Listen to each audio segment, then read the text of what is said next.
Ciao da Heavy Metal Amy. Oggi celebriamo i 20 anni dall'esordio, immaturo ma pur sempre influente per l'evoluzione del genere, di una band tra le più grandi nel panorama folk metal nordico.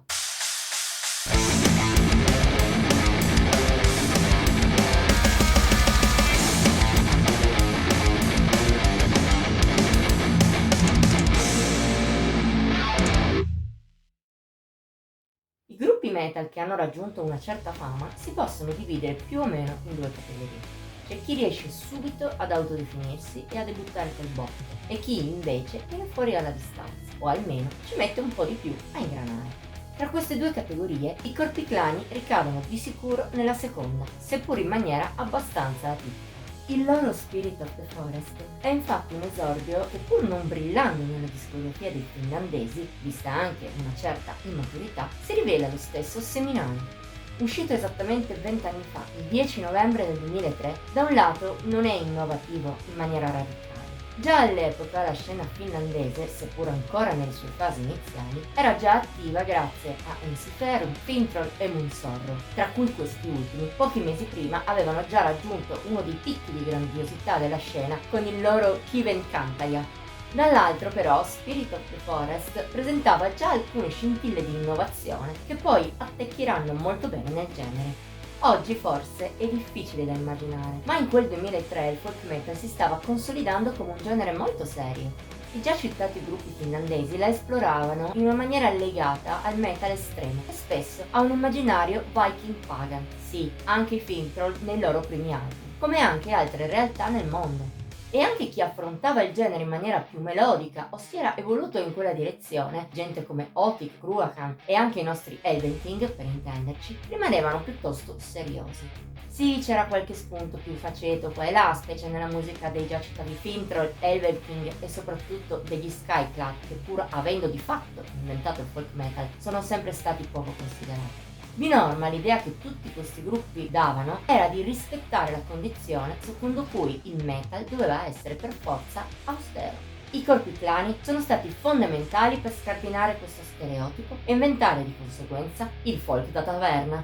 Peraltro, in Spirit of the Forest lo fanno solo in maniera embrionale. Al suo interno, lo stile che diventerà iconico per il gruppo già a partire da Voice of the Wilderness, 2 anni dopo, ancora non è del tutto sviluppato. Nell'esordio, in parte, i finlandesi si accodano a ciò che era di moda allora. Jonna Järvala canta in maniera più aggressiva che nei dischi successivi, pur non usando un vero growl, e a livello di atmosfere il gruppo mostra una vena preoccupata, a tratti epicheggiante.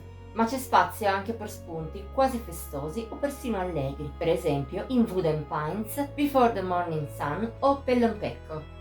E in generale parliamo di un disco folk aperto e melodico come nella scena finnica ancora non si era sentito. È stata proprio questa l'intuizione vincente dei corpi clani, che rende Spirit of the Forest importante dal punto di vista storico.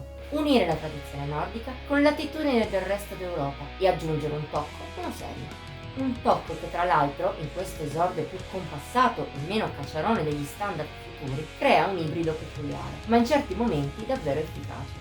In tal senso sono da citare With Trees, un lungo e lento affresco che però ha passaggi di vera meraviglia, o Lumpa, breve ma coinvolgente strumentale.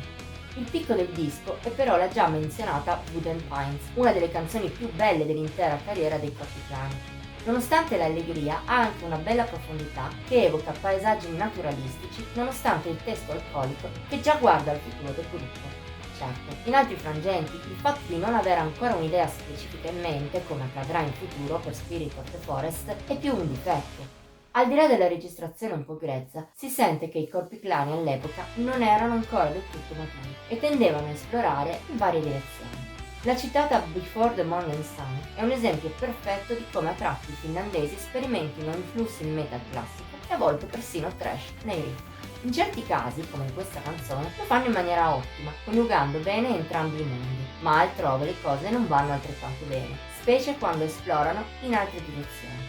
E in generale la scaletta risulta discontinua, sia in termini stilistici che di qualità, seppur non in maniera drammatica. In effetti buona parte del disco non farà gridare al miracolo, ma intrattiene molto bene, tra canzoni buone e altre persino ottime.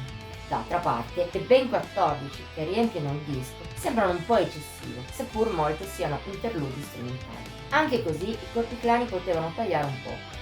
Per esempio la ripetitiva Man Can Go Even Through the Grey Stone e soprattutto God of Wind, molto generica e banale, complice l'assenza di una qualsiasi idea vincente.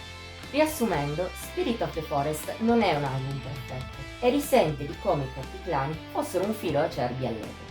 È il classico caso, insomma, di come la qualità di un disco possa essere superata dalla sua importanza storica.